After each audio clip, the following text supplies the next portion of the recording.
And I said, no, you know what?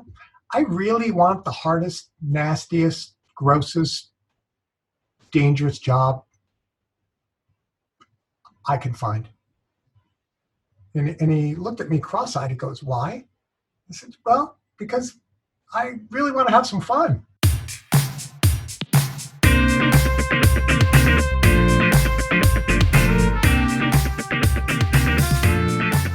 Okay, well, Chris Tighe, I am so glad you could join for the Connections That Matter podcast. I appreciate you doing this. Oh, Matt, it's an honor and a privilege to be with you. It's always good to see you. And I think we got together, when was it? In D.C., was it last year? It was last year. Yeah. You came over, picked you up, you came over. We had I think a few adult beverages. I think we did. Well, I wouldn't or have. I did. But yeah, I think you did. Yeah. Yeah, it was a good time. We got to meet your daughter and your wife, and yeah, it was good times. So Thanks for hosting me. And so before we get into, there's, again, like many of the guests we have on this show, there's just so much about you that's really interesting. Let's give the listeners a little overview of kind of your, what you do for a living and your background a little bit. Well, sure. So I work for Homeland Security Investigations, and that is a part of Immigration and Customs Enforcement. And I have been there since 2006. Okay. I am a senior strategic advisor, held the position of unit chief before. I've had upwards to, including contractors, about 18 to 20 people reporting to me. Mm-hmm. I just adore the job. Like it's hard to find a job where you are so excited to go in every day. I cannot even begin to tell you. I know a lot of people think, oh, Immigration and Customs Enforcement, ICE is this horrible place. But Homeland Security Investigations, and right now I'm actually helping somebody in internal affairs. We call it something else. We call it Office of Professional Responsibility. So it's not as scary as internal affairs. OPR. OPR, right? All right. But it's phenomenal because you get to see every day these men and women putting their lives on the line to make people safe. I mean, everything from child predators to money launderers to massive drug smugglers to, you name it. They're on the front lines every day. It's an honor to work there. It really is. Now, I don't know what you can even talk about with regard to the job, because I know a lot of it's, semi-secret. I could tell you what I do. Right now I'm working in OPR, and I'm helping the director of OPR on some special projects, realigning some resources. Right. He and I have been friends for a long time.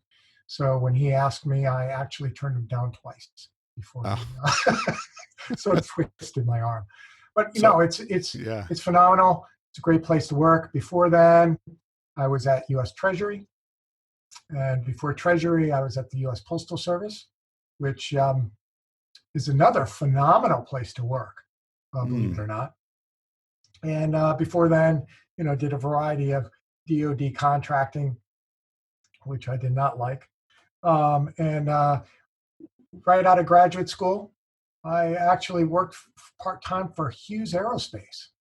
Oh, okay. True story. Here I am, part-time, working as the assistant to a senior vice president. Yeah. And there were, most of his 350 people were elsewhere in Maryland, but we were in Arlington, and 4 people in the office. And he said, hey, I need you to help out one of my directs on the special project we want to launch, but we need a little help. And I was like, oh yeah, okay, what's the project? And he told me, and I thought, oh, that's kind of cool.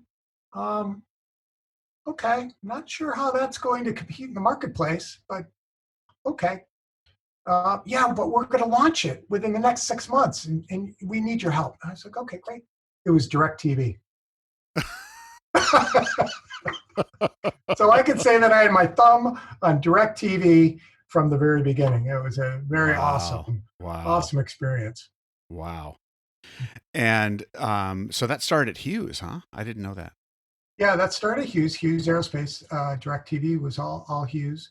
I guess that And makes sense. They're putting satellites in exactly. space. Yeah. Yeah.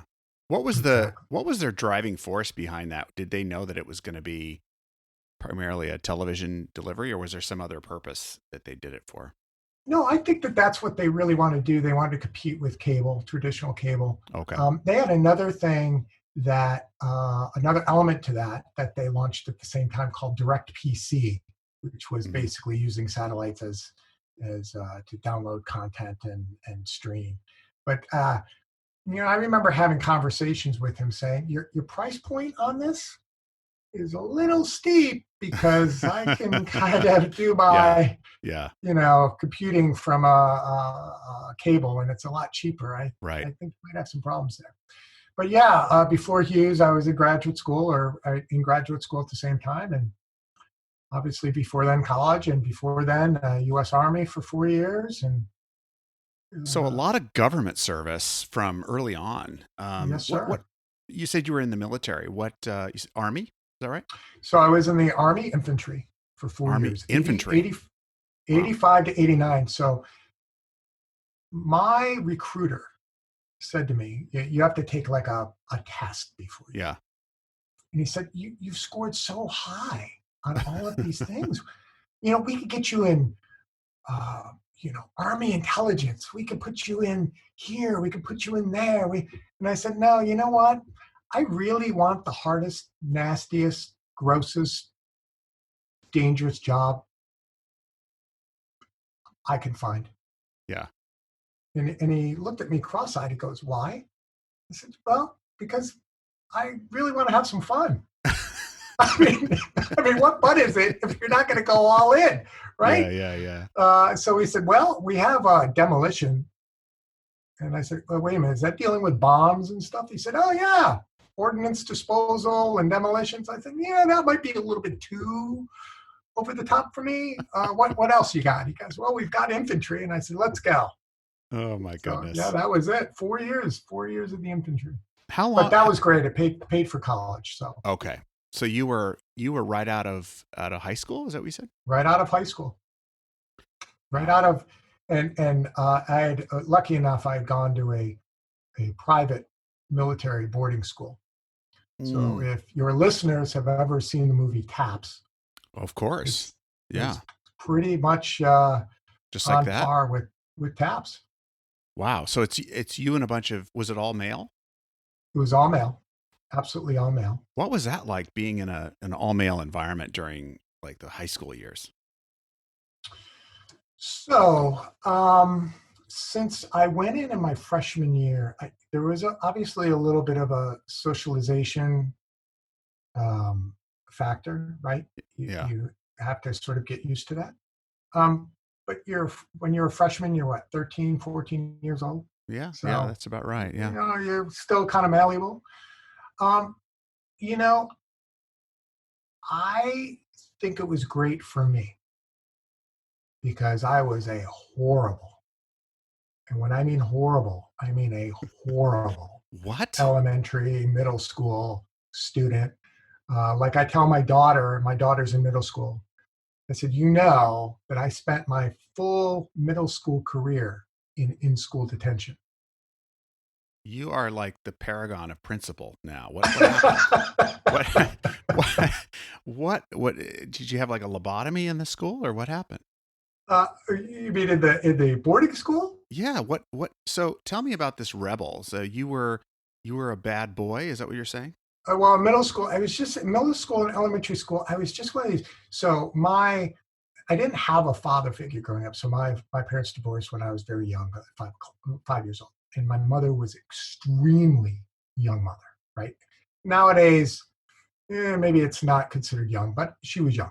Right, she had me Mm, when she was 19, okay. and it was uh, just a whole lot of things. So when I was 5, my father left. So there's no father figure. My mother went from job to job. She struggled. She fell into some deep holes herself. It was not a very good childhood. But studies have shown, right? Two parents are better than one, obviously. But if one of those parents, if the one parent starts going into that deep hole, it will affect the growth environment of the child. And so, I was basically one of these left on my own urchins, survive 10. Things got a little rough. So around 12, 13, I left home. I said, I knew inside of me that I could not take that anymore. So I said, there's got to be something better. So sure. Left home, did a little bit of street living for a while, and which was amazing.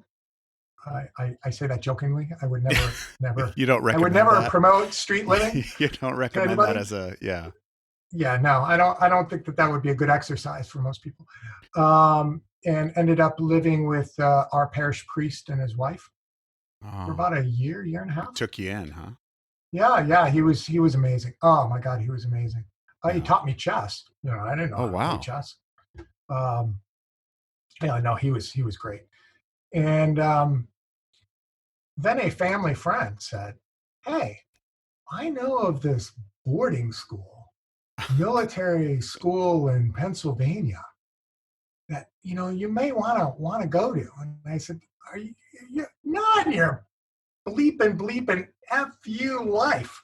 Am I going to a boarding school, military school?" Yeah. And I remember clear as day, he said, listen, let's just go check it out. It's one weekend of your life. If you don't like it, fine. But it's just going to take one weekend. We'll go down, we'll get hotel rooms, we'll just check it out, just take a tour. That's it. We'll come back. All right, fine. I stepped foot on that campus, and Matt, it was love at first sight. Love at first sight. What was the first thing you remember feeling when you got there? When I stepped through that gate and I just saw the campus, there was a tingling that went down my spine. Ooh. That I just knew I had to be here. I had to be here. It's hard to explain. Yeah. And I would say that school saved my life. Wow. And I mean, I wasn't a model student. I wasn't top of my class. I wasn't the most popular kid. I mean, class of 28 people, I think I was number 10. Right? So that's like right in the middle, right? Wait, you said 28 people. 28. My senior class was 28. Unbelievable. I think there's small towns in America that have a lot more than that. Probably do. 28. Like, how do you... I mean, that sounds like an environment where if you don't get along with Johnny and Billy and Alex, like, you got a real problem. Well, you handle it. You have to handle it. You have to really handle it, and you learn that you got to get along together as a team, because there's a lot of things that go on that you have to do every single day to get ready. One of the greatest things is, again, like I said, I wasn't a great student. I didn't rise up the ranks. I took some risks, some pretty bold ones there. Almost got beat. Care to share but a couple of the wild risks? Well, there was one. So basically, my senior year, all of the ranking cadets in my platoon, platoon, got caught smoking dope. Okay.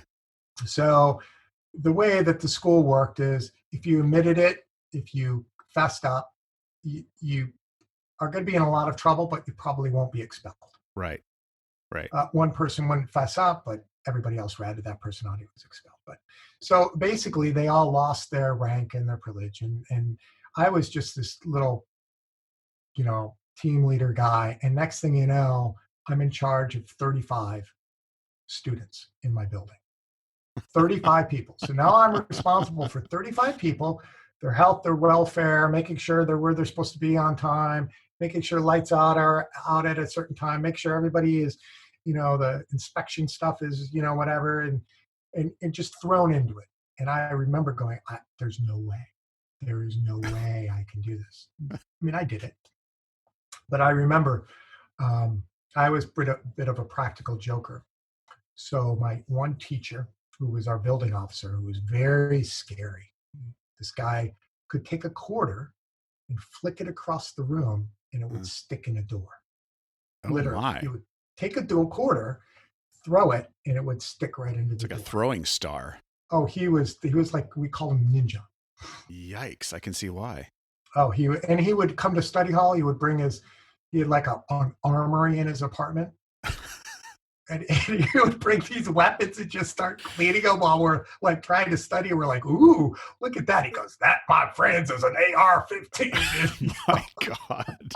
No wonder you went in the Army. My goodness. So anyways, I was a practical joker. I snuck into the biology lab. He was a biology teacher. I snuck into the biology lab one night. I had keys. And I rearranged his desk and super glued his drawers shut. Oh, my God. Reversed everything on his desk and thinking, oh, this is great. I've got him. Yeah. So all is good, about 3 weeks later, we're all in study hall. And one of the things they like to do is when everybody's in one room in study hall, they would like to go, and if they think that there's contraband, they would go up and they would toss the room. Yeah. Room inspection. Flip the beds, whatever. But you're down in study hall, but you hear things crashing upstairs. And Right. So I always enjoyed it because I'm like, I never had any contraband. I mean, fine. Everybody else's stuff is tossed. My stuff is never going to be tossed because I don't have anything, right? They only toss suspects. Right. So you hear these crashes, whatever. And the next thing you know, the platoon leader, who was, I was the platoon sergeant. Platoon leader comes down and says, hey, Mr. Tighe, Colonel Grove wants to see you upstairs, you and your roommate. I was like, what? Okay, well, fine. So me and my roommate go upstairs, and our beds are tossed. And he stands there and he says, is there anything you want to tell me, son? I said, no, sir. Are you sure? No, sir, there's nothing I want to tell you. Well, I'm going to give you one last chance. No, sir. He goes, okay. He goes over and he pulls up my pillow, and there is a bag of white powder under my pillow. Oh, my God. And I look at that and I just look at him. And I said, oh, that's not mine. And he said, yeah, that's what they all say. He goes, now, do you want to explain this? I go, sir, I don't know what that is. That's not mine. And so he opens the bag. He licks his finger. He sticks it in. He goes, this is exactly what I thought it was. You're in a lot of trouble, son. You should fess up right now. And at this point in time now, I'm almost in tears. My face is red. You got to be tears because I know this is it. This is it. I'm going to be expelled. Right. And I look over, my roommate is turned, and I see him trying hard not to laugh. Oh my God. They set you up so big. And I was like, you son of a. They set you up. And you know what? With cake flour. Yeah. That teacher, he and I are still very good friends to this day. I mean, we're like family. He and I text every week back and forth. He's been down here to stay at my house. It's phenomenal. Wow. There was one other time, and we'll get on to other stuff, but there was another time it was a weekend, and I happened to look out the window, and I saw this group of boys going out into the woods. And I thought, oh, I know exactly what they're going to do. I know exactly what they're doing. I can't. No. So I go downstairs, and the officer on duty, and I said, sir, these so-and-so, cadet so-and-so, so-and-so, they're going out to the woods, and I think they're going out there to smoke. Ooh, now, smoking was allowed at that time if you were 16 or older and you had a note from your mother. Wow. What mother would write a note to say their kid could smoke? Yeah. Give Jimmy the Pall Malls, man. Right. It was crazy. So, but these were not 16-year-olds. And I said, sir, I'm going to go out to the woods and get them. And he's like, you are? I said, sure. I'm going to get them and bring them back. He goes, okay. So I trek out in the woods, and there's 8 of them. And I get up on them, and I could smell the cigarette smoke. I didn't see them smoking, but I could smell the cigarette smoke. And I said, gents, I know what you're doing out here, and you know what you were doing was wrong. So I'm going to give you a choice. You can either follow me and turn yourselves in because you know what you did is wrong, or I could turn you in and you know the punishment will be much worse. And I'm standing there thinking to myself, I'm doing this. There's 8 of them. There's only 1 of me. They could whip your butt, man. Oh, they could have jumped me in a second. And I'm only 150 pounds at that time. And these were some big boys, you know. Yeah. I was like, so I just kind of looked at them and turned and walked away, walked out of the woods and got near the building and looked over my shoulder, and all 8 of them were traipsing behind me. And I walked in, and the lieutenant looked at me and he said, so?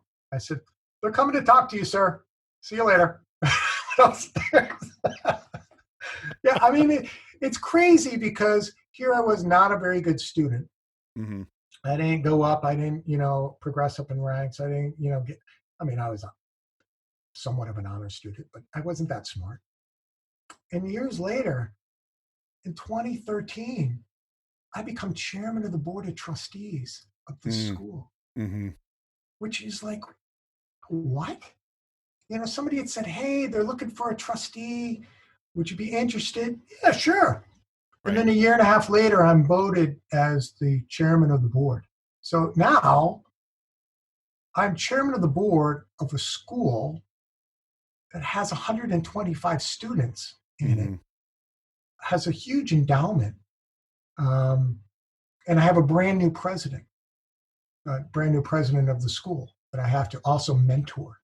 Right. Like, how am I ever going to do this? Oh my God, how am I ever going to do this? And you do it. Get on the path, man. It's just incredible because I can look back on plenty of people who were super smart. I mean, I was more of the straight A, people pleasing straight A student, but there were God bless you. Yeah, no, I was one of those that you really, it's like, oh, kissing up to the teacher again. The administration liked me, but there were a lot of people in my class that were really, really, really smart that just had different priorities, and their intelligence. I mean, there were people way smarter than me that did that their grades didn't show it, but it sounds like that the education you were getting there was something about socialization and leadership and, a place of belonging. Yeah, it definitely was leadership, resiliency, working as a team. I mean, again, my grades were never very good. Look, Matt, when I knew that I was going into the Army, at the school, they have mandatory SATs. Everybody had to take the SATs, except if you already were going into the service after graduation. So if you were already going in and you could show the paperwork, you didn't have to take the SATs. So I was like, oh, thank God. Get me out of that. Yeah. Oh, thank you. But I have to say, I mean, I've always looked at myself. I've always tried to surround myself with smarter people than me. That has always been my number one goal. I love smart people. Yeah.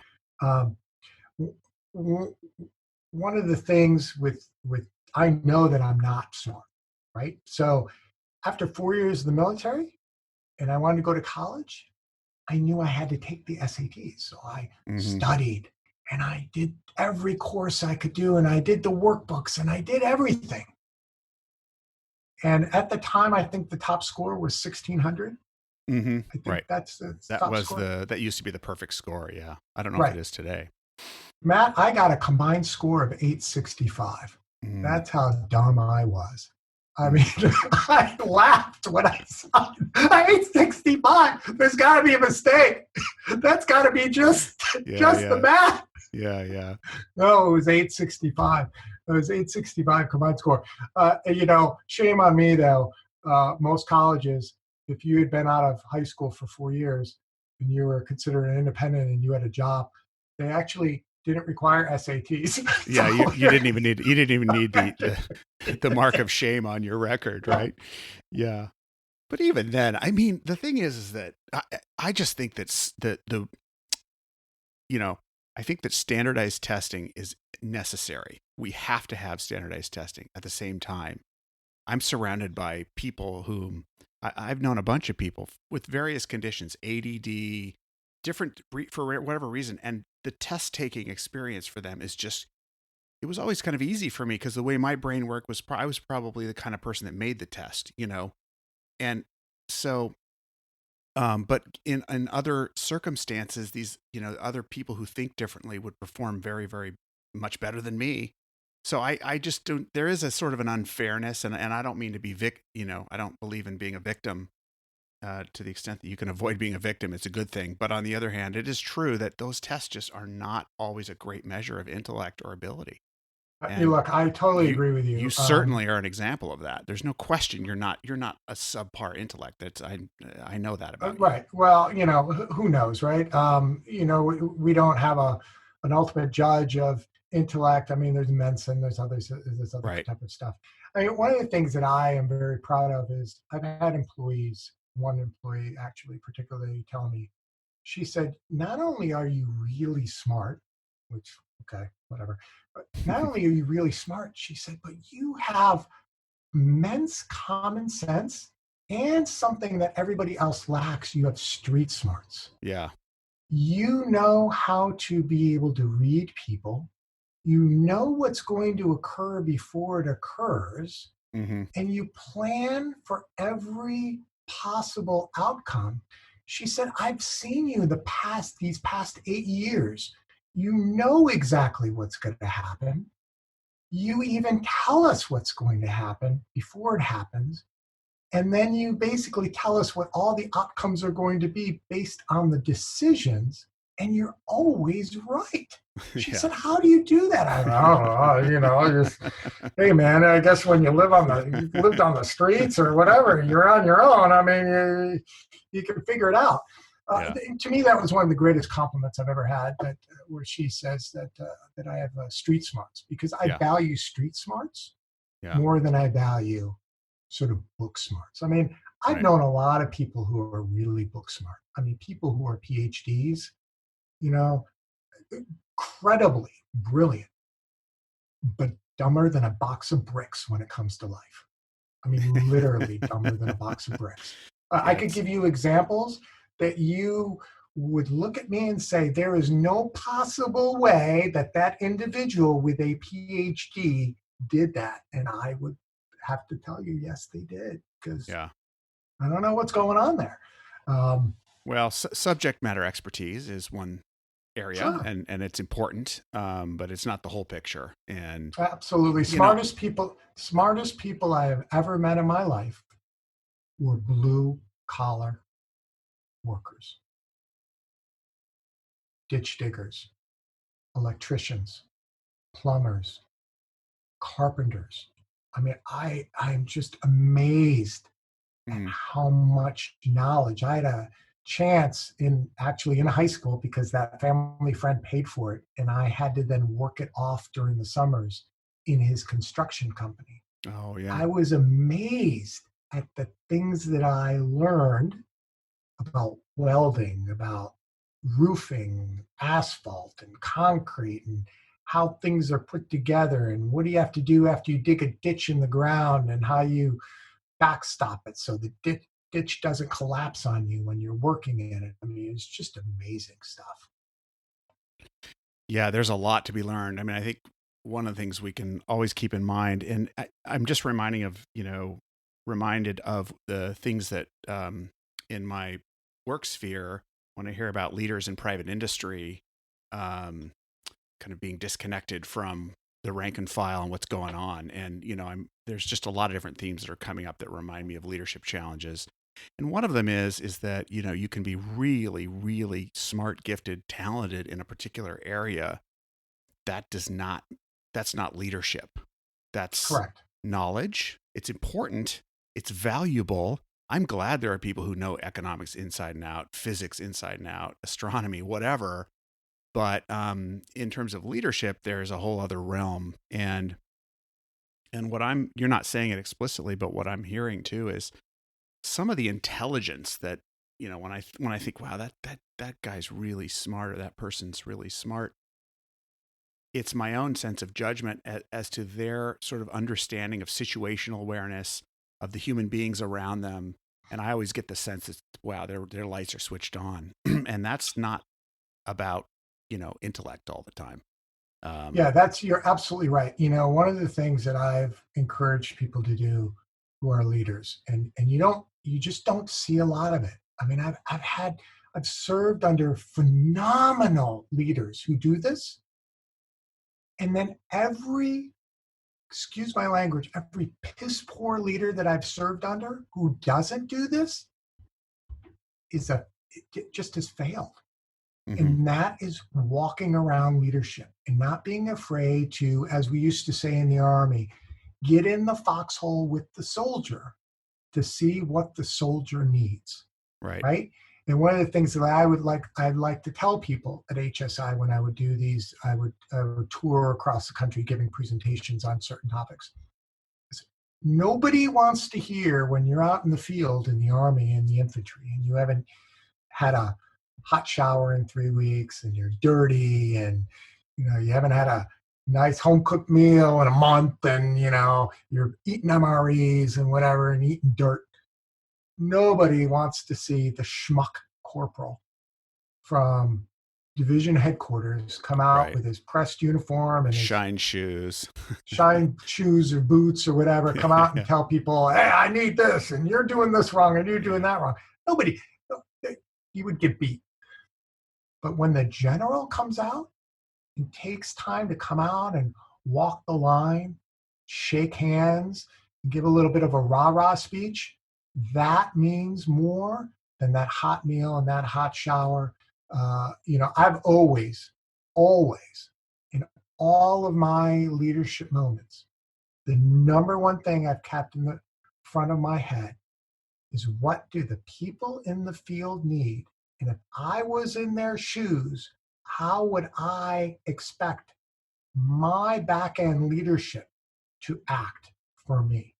What am I expecting as that line truth from leaders? And that is making sure that they're taken care of. Asking them, are you okay? Do you have everything that you need? Being honest with them and saying, I can't get that for you because of XYZ or whatever, but here's some of the things that I can do to help you solve the problem. Phenomenal leaders. And one thing, I'll just mention this, because he's on Fox News and as a commentator a lot, our old director of ICE, Tom Homan. Some listeners may know who he is. He actually grew up near where I grew up in upstate New York. One of the things I always tell people about him, he was phenomenal because he would walk the building without an entourage. He would get his own coffee in the cafe. He didn't have somebody get his coffee for him. He would talk to everybody. If you wanted to say hi to him, he'd shake your hand. He would hold the elevator for you. This is just a down-to-earth guy who would walk the line with the troops. And you cannot, that is just like one thing that if I could just put that in people's brains, whether you become a flag officer in the military, or whether you're a senior executive service in the federal government, or even in private corporations, get out of your office and go and walk the floors. And you don't have to go walk the floors and be nosy and see what people are doing. Just go up to somebody, go to their cube or their office. And if they have like a picture of their family on the wall that's at the beach, say, hey, what beach was that you visited? Start the relationship. Show that you're a human too.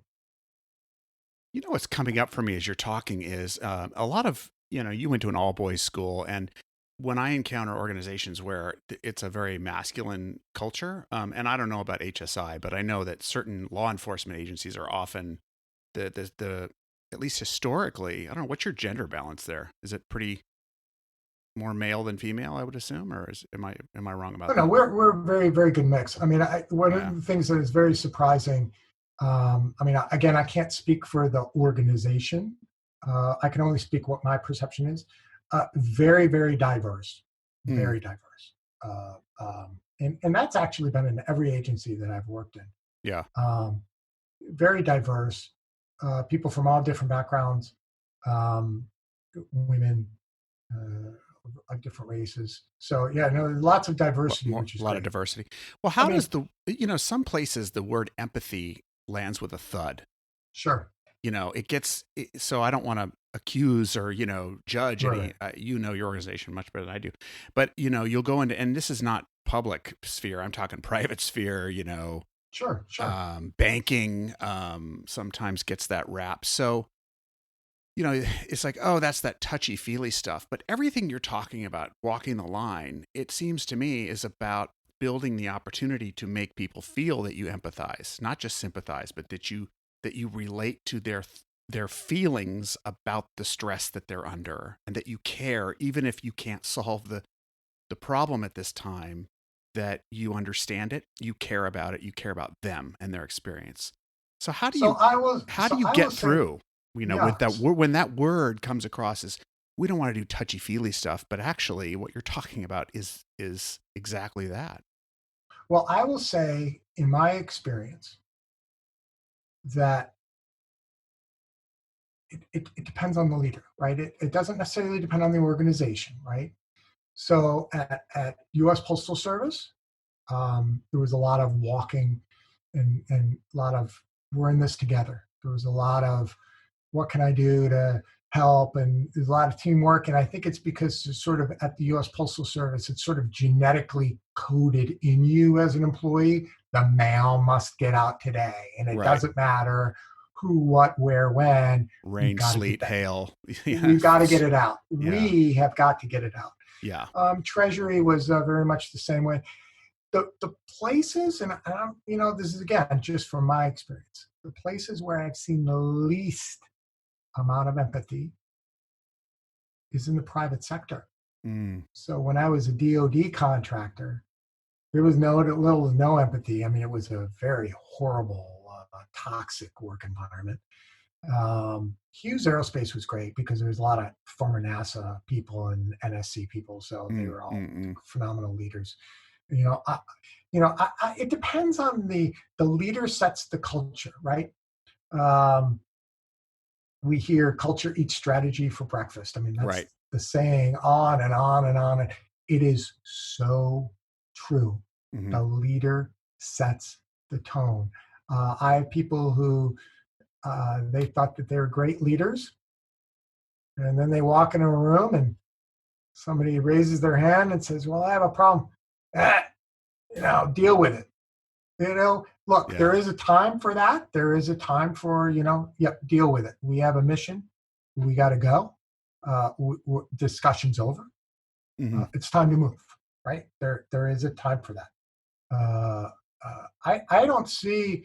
people respect that too. I just want to say, people respect when you tell them. I've had that in my own recently, even, where I say, look, that is a really important to me. That's a very important issue. I see it, and I'm going to acknowledge how you think and what you think and how you feel about it right now.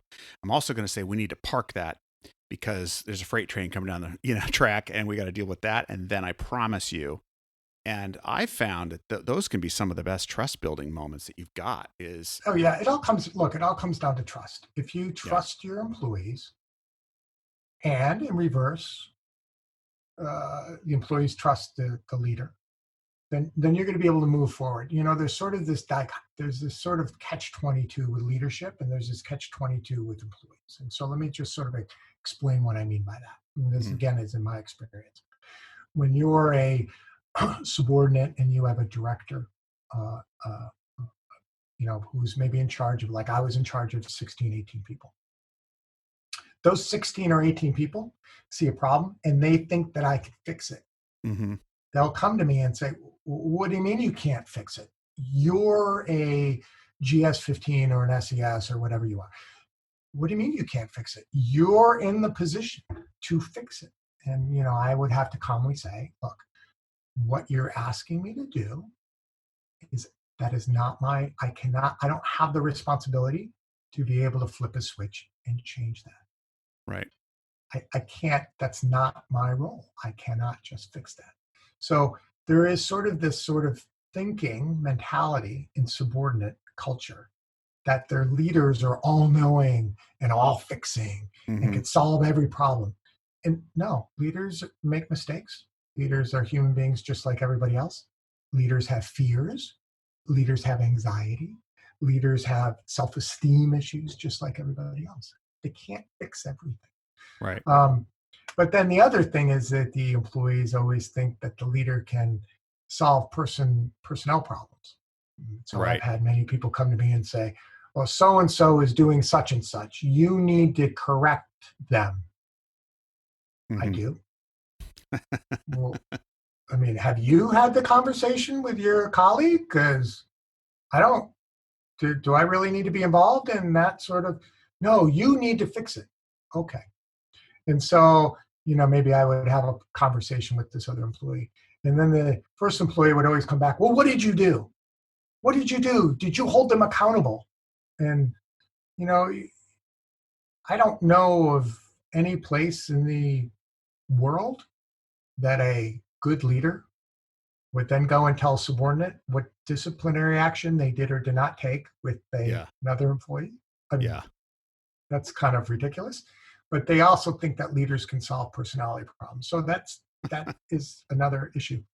But leaders, on the other hand, always come into it thinking one of two ways.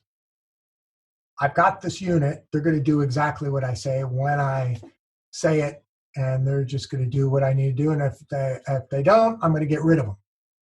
Right. Well, that doesn't work that way either. You come into a situation like that, and you don't listen more than you speak, those employees will turn on you. I mean, that's all there is to it. But leaders also have this sort of other dichotomy where they think that they could come in and sort of solve everybody's problems too. And you just can't do that. There's some problems you just cannot solve by yourself. So I will never ever forget when I became drum major of my high school band. You talk about herding cats. I mean, we're talking like 100 plus people, right? And your point's spot on. You can't lead unless people want to follow you. Right. And I remember I was a teenager and I always in leadership positions and wanting to be class president and, that really obnoxious, stereotype. And I would have hated you. I would have absolutely despised you in high school. Rightfully so. We all have our own path. And so I become drum major and now I've got the title, and I've got literally a ladder that I can stand on that puts me physically higher up, a whistle. I'm directing. I mean, it felt great. And I thought I've arrived, now I've got the title and now all these people are going to follow me. And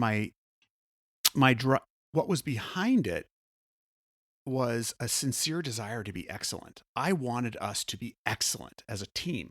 So that was it. It was actually more important to me than any sense of power that I had. But I also ran into the problem of thinking that because I'm in this position and have this title now, and people voted, I think there was voting involved. Yes, I think people voted on it. So now I have the mandate, and boy, did I run into a buzzsaw because I started, really, I wanted to have a militaristic organization where we were syncopated and in line and people didn't want to follow and it just fell apart. And I remember feeling so baffled and powerless at I'm right there with you. And it's the same thing in it's a horrible feeling. It's a horrible, horrible feeling. And I thank God. I mean, you had that in high school. I thank God I had that in military academy. Yeah.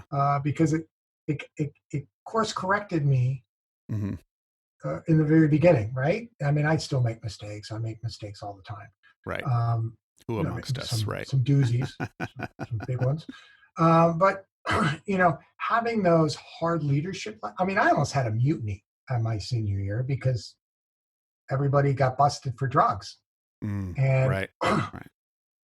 I read all the books on leadership at the time, like MacArthur, and there wasn't a lot in the 80s, right? It wasn't like today. You could pick up, you got 5 rows in Barnes and Noble on leadership, right? We don't. Oh, it's endless. It's endless. Yeah, you don't have that. You didn't have that back then, so it was like MacArthur. The word's becoming a bit bastardized at this point. I mean, it's almost overused. Right. But, yeah. And look, I have the saying.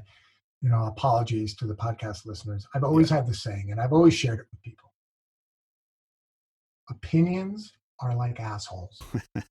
Everybody has one. Yeah. Some are just the ones you just don't want to hear. Yeah, that's right.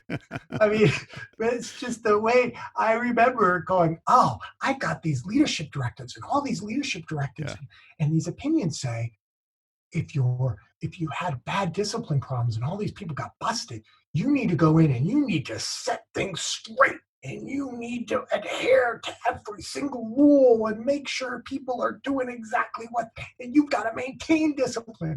Yeah, I maintained discipline all for about maybe 2 months, and then I almost had a mutiny on my hands. Yeah.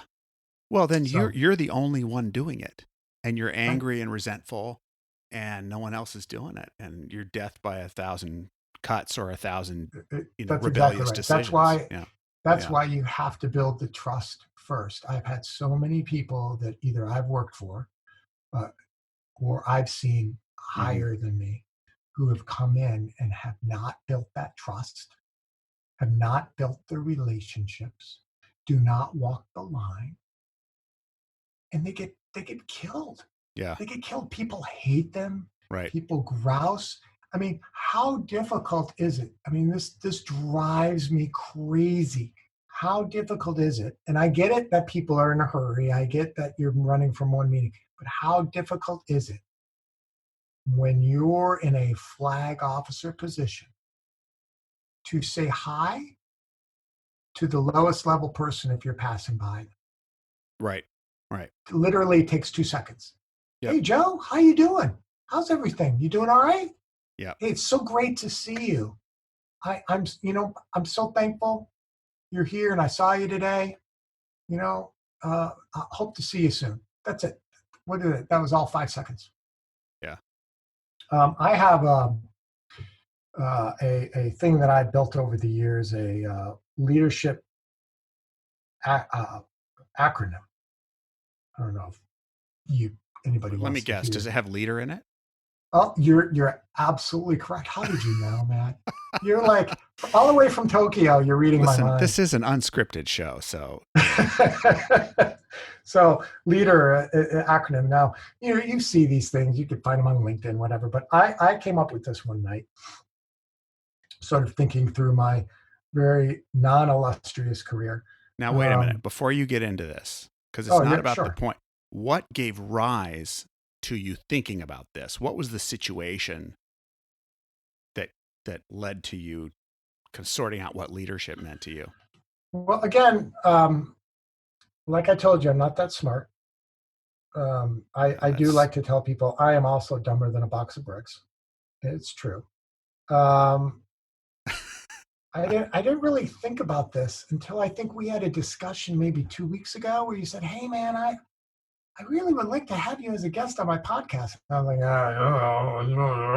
in my mind, I was playing this thing going, I don't have anything to offer, man. I got nothing. Yeah. I didn't write a book. I'm not a movie star. Geez, I could barely do a 4-minute plank. I mean, come on, whatever.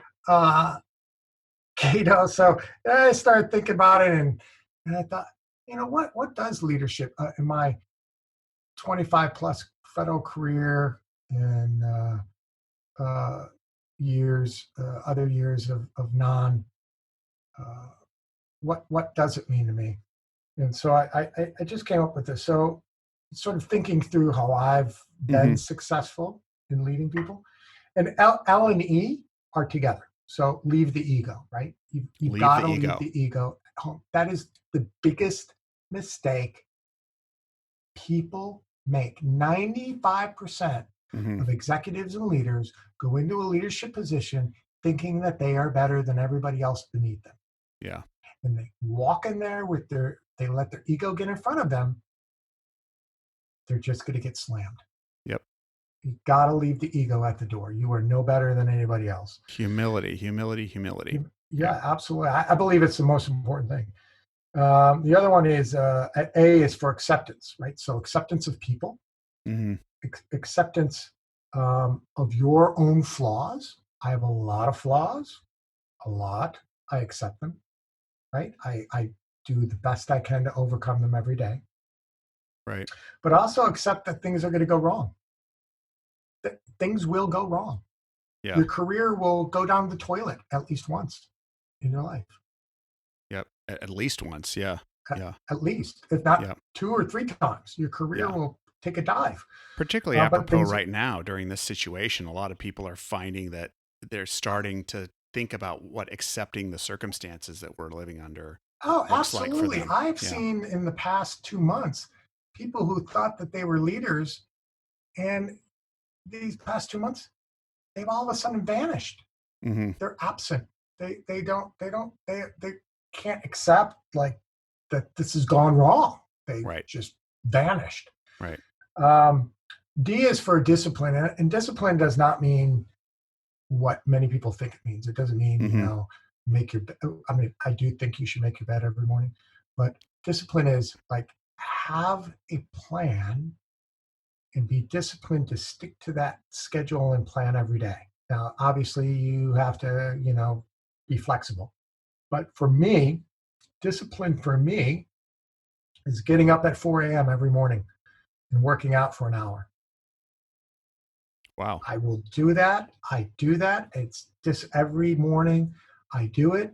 It's great. It starts my day off wonderful. I'm ready to go. And, you know, it's just exactly what I do. If I know that I'm going to do that, I have a disciplined approach to planning. So it's not like, you know, what other people think of. It's just making sure that you're on the path. E is for evolve, right? You have, as a leader, you must evolve. You must evolve with the times. You must evolve with your people. You must evolve with the politics. Now, that is not just government. That is everywhere. Every corporation has politics. We all, and you're a political scientist, right? I mean, that's what your master's was in. So when you say politics, you mean it, and it is in all of the spheres of our life, whether we like it or not. Yeah, exactly. You have to evolve. You have to be flexible in order to evolve with that. And then the last one, which is not the least important, is respect everyone.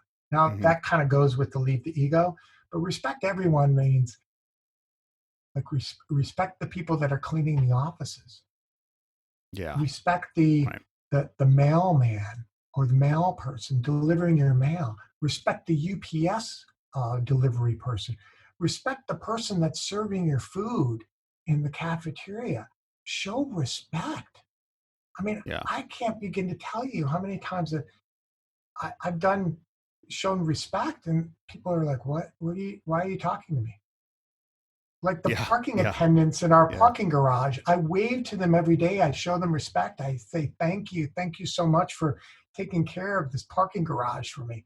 People ignore those people. Yeah. You know, it's definitely, I remember working in a pub before I went to law school. Oh God. I would have loved that job. Yeah. Well, but the hardest part of it, there were some good moments for sure. The hardest part of it for me, and it had to do partly with my own ego and, you know, issues I needed to resolve, but was how people sometimes treated me as a server. And, you know, I knew I had, you know, just gotten into a decent law school and was heading off, and I knew I wasn't the dumbest tack in the drawer, maybe not the smartest one, but, you know, certainly. And when people treat you like you're just not even there, you don't matter, you're their servant, man, that is, and I think about the people who do it, you know, all the time and what they face. Well, Matt, you're a stronger man than I am, because if I was in your situation, I mean, that is not something that I probably could do. I know my limitation. I would have accidentally stumbled and spilled a few pints on people's laps. Ask me about this later because I wasn't very good at it. Let's put it that way. Well, I will tell you though, I in college, I had a chance to work part-time as a debt collector. Oh my God, that is incredible experience. You're talking about respect. Yeah, totally. Right. So as a debt collector, you're calling people up to saying, why haven't you paid this $50 parking ticket? It's 6 months in arrears to the city of Rochester, New York, or whatever. Now, nobody wants to get that call. Oh no. They Nobody. Want to hang up immediately. Nobody. Right? Yeah. When you work as, I don't know if they've changed it, but we had to use fake names. Yeah. We couldn't use our real name. Yeah. We had to use a fake name to call. Right. So I decided that I was going to use Mr. Rogers. So right there, I am starting off the conversation. Good evening, Matt Stone. This is Mr. Rogers calling from the Rochester Credit Bureau. That's brilliant. That is right there. You put a smile on your face, right? Oh my God! Did you have a little trolley sound, a little train? I'm showing you. Oh, I wanted that. Showing you a little bit of respect, but I do know where you're coming from because I think the last night I was there, before I was moving down here to DC, so it was my last night on the job, and I hear somebody who owed like, I don't know, $10 or something, and I hear cable in the background, CNN or something, and they're just giving me crap about they don't have money, and I said, so you can afford cable, but you can't afford to send $10 to pay this bill? I got in a little bit of trouble for that. I'd never thought of it that way. Yeah. So listen, Chris, I just, there's probably an entire month's worth of dialogue just about your experiences. But one of the reasons why I wanted to get you on this program was that I think that you are someone, if I were to list your strengths just from knowing you, I think there's 2 R's that come to mind: risk taking and resilience. And I think you've shared a little bit on this in the last hour. You've shared a little bit of background that kind of paints that picture a little bit more about where that has come from. But I'd like you to talk a little bit about what risk taking and resilience, number one, how your past is informed and your experience has informed that today. And maybe, do you have any examples of where you've taken risks that, we're not talking about crazy risks. Like, what's the difference between a good risk and a bad risk to take as a leader? But I'd like to hear your thoughts on risk and resilience, something that we all need right now. Sure. Well, I have a lot of crazy risks. I mean, the time that I walked in the presidential palace of the Czech Republic and demanded to speak to President Václav Havel, because I wanted to interview him. And people looked at me like I was from outer space, but I actually got the interview with his senior economic advisor. When I told my interpreter in the Czech Republic that I wanted to go interview gypsies, she thought I had lost it. Jumped out of a few planes. I mean, those are kind of crazy risks. To me, a risk not taken is one less sort of life experience you're missing out on. I don't know if that's very clear. I will take every risk that comes my way. Obviously I'll do a risk assessment in my head going, okay, is this a smart thing to do? Because maybe it might not be. What is your risk assessment? What goes on in your mind when you're looking at something and you feel like it's a risk?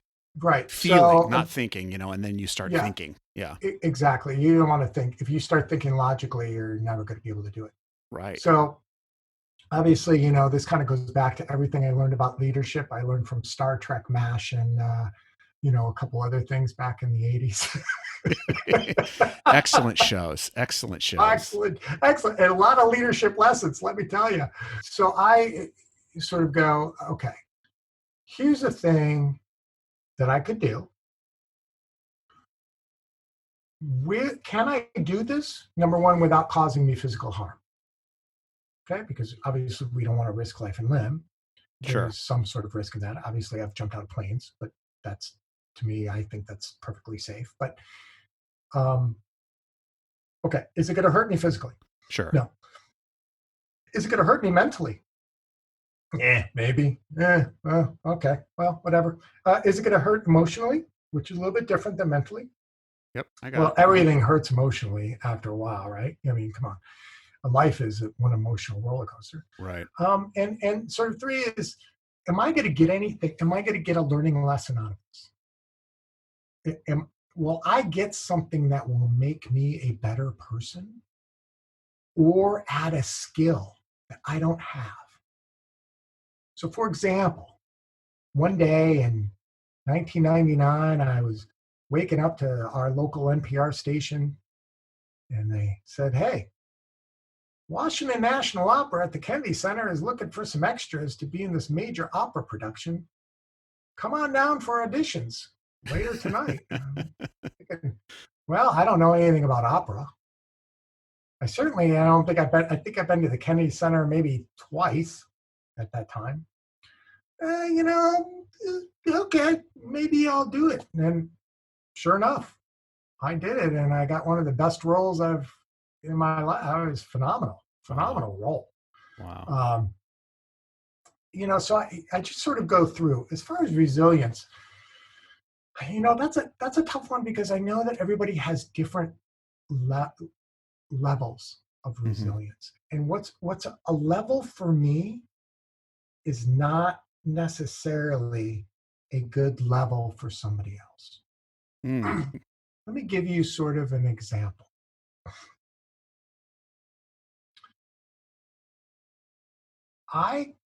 Because of my military training and because of the childhood that I went through, I can go ahead and survive and be happy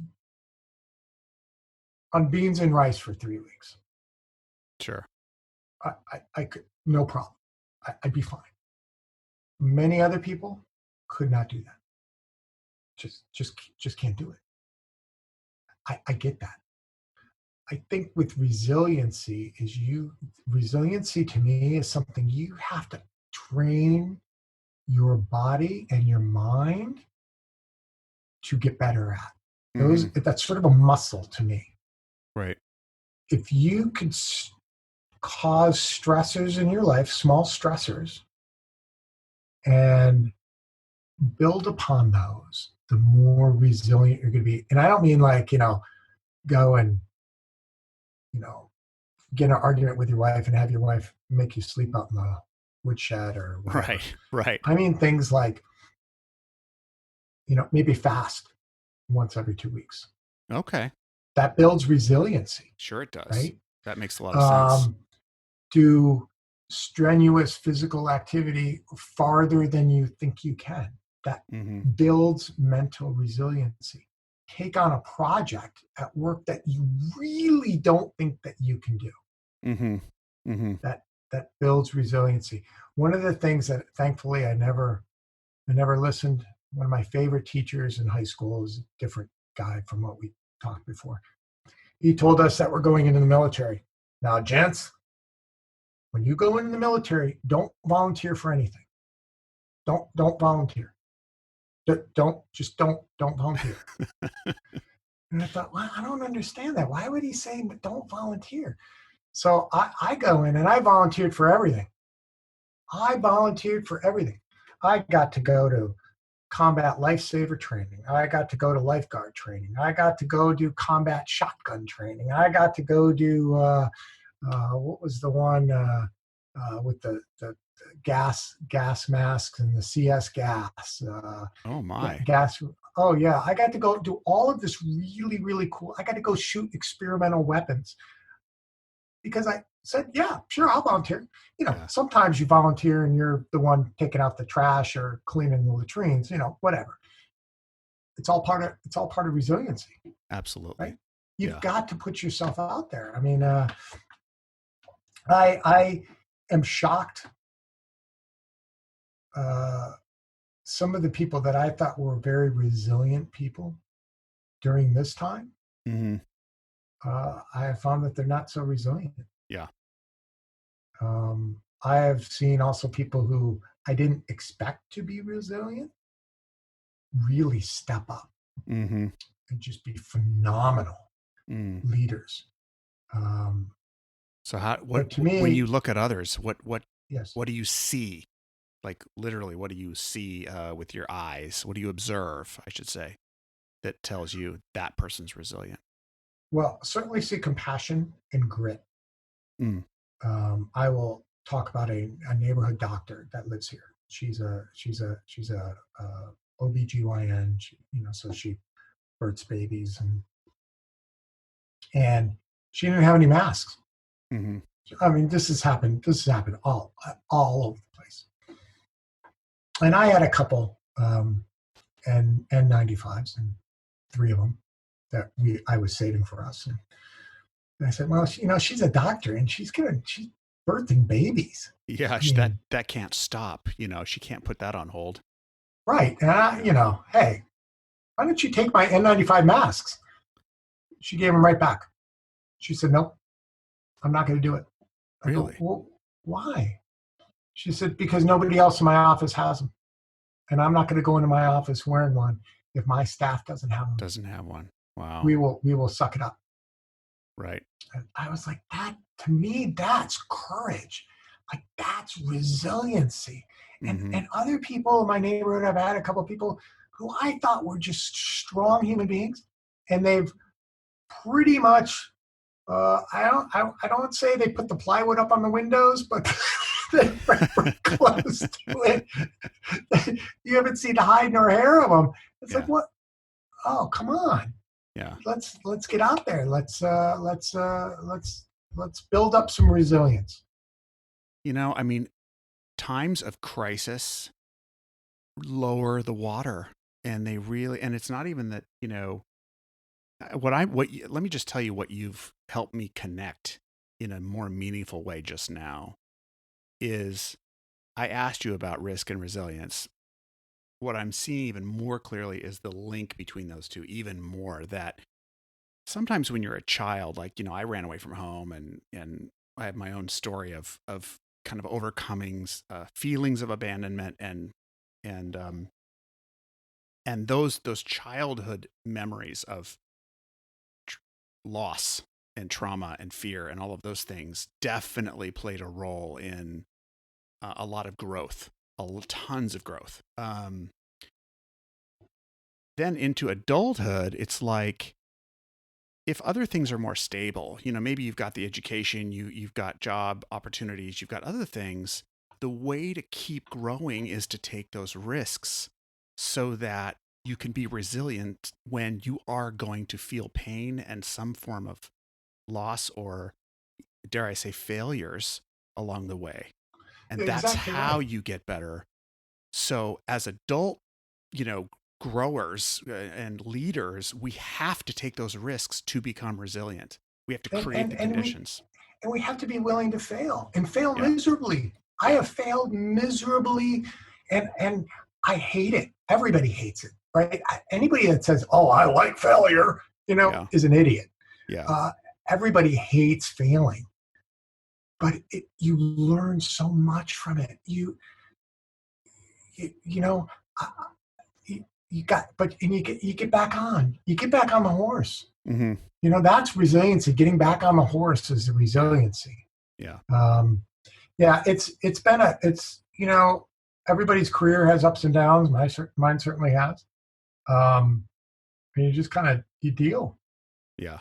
You deal. You know what I call my friend Jocko Willink, who's a former Navy SEAL. He does a whole podcast himself. He's got a podcast, yeah. Mm-hmm. He's a great podcast. But he has a saying, embrace the suck.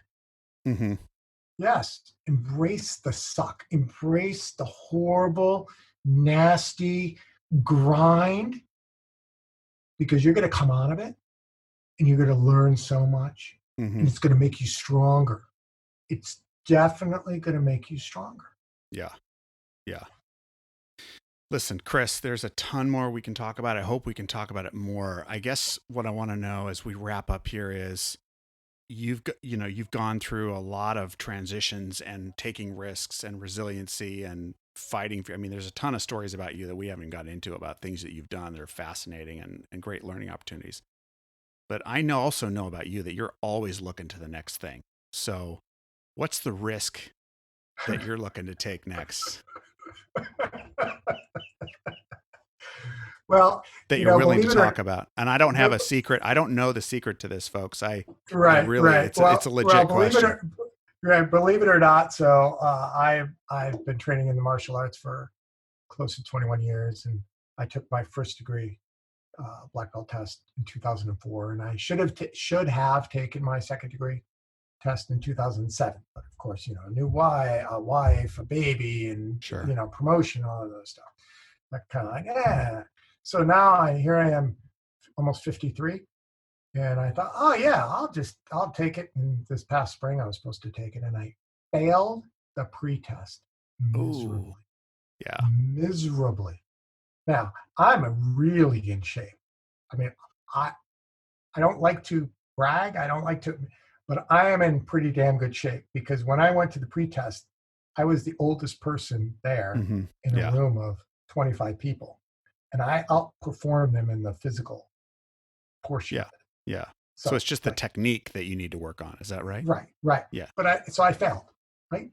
So my next big risk is I'm going to go back in the fall, right? That's a risk because I'm putting myself back out there to do it. So, which means a lot of embracing the suck training. So kicking up the 4 a.m. workouts, then in the evening, another hour, 2 hours.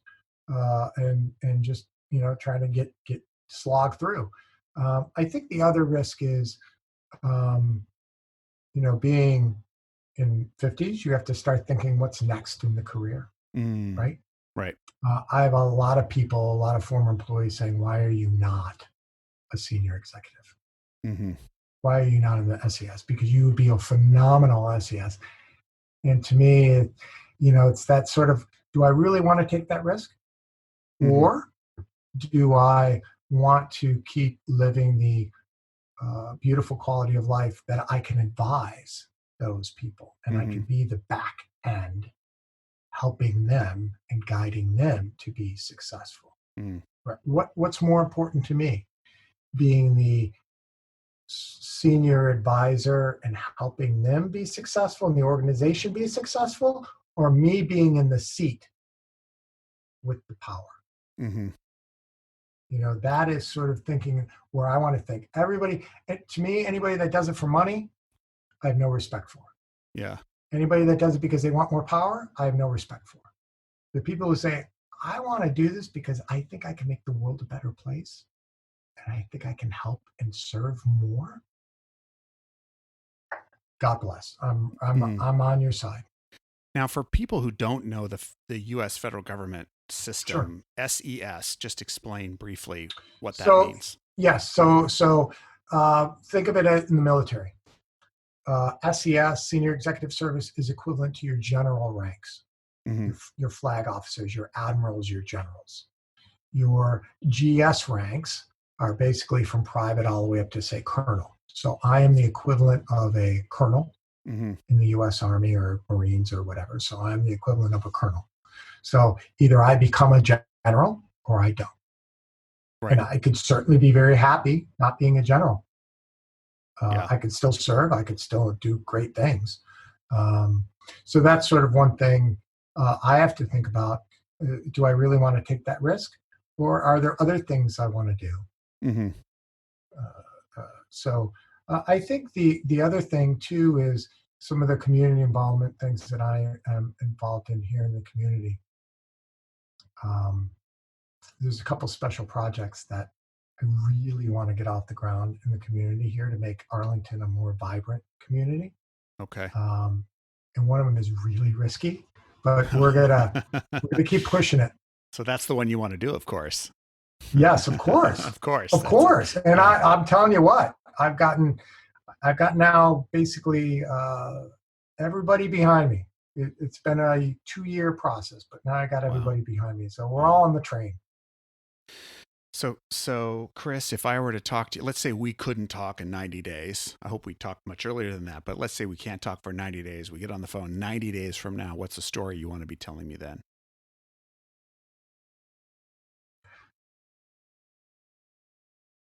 You know what? The story I want to tell you is how amazing the people in this community here, in the DC area, and in the United States have overcome this situation that we're in, COVID, and how we have come out stronger, more empathetic, more sympathetic, and how we are progressing towards helping those that are the least vulnerable. That's what I want to see in 90 days. Your lips to God's ears. Chris, thanks for this time. It's been an honor and a pleasure, and I really appreciate the time, and hopefully there's some takeaways for people, and if not, I really am really sorry that I bored your listeners. Hey, it's a choice to keep that play button going. That's right. All right, let's do it again. You got it, brother.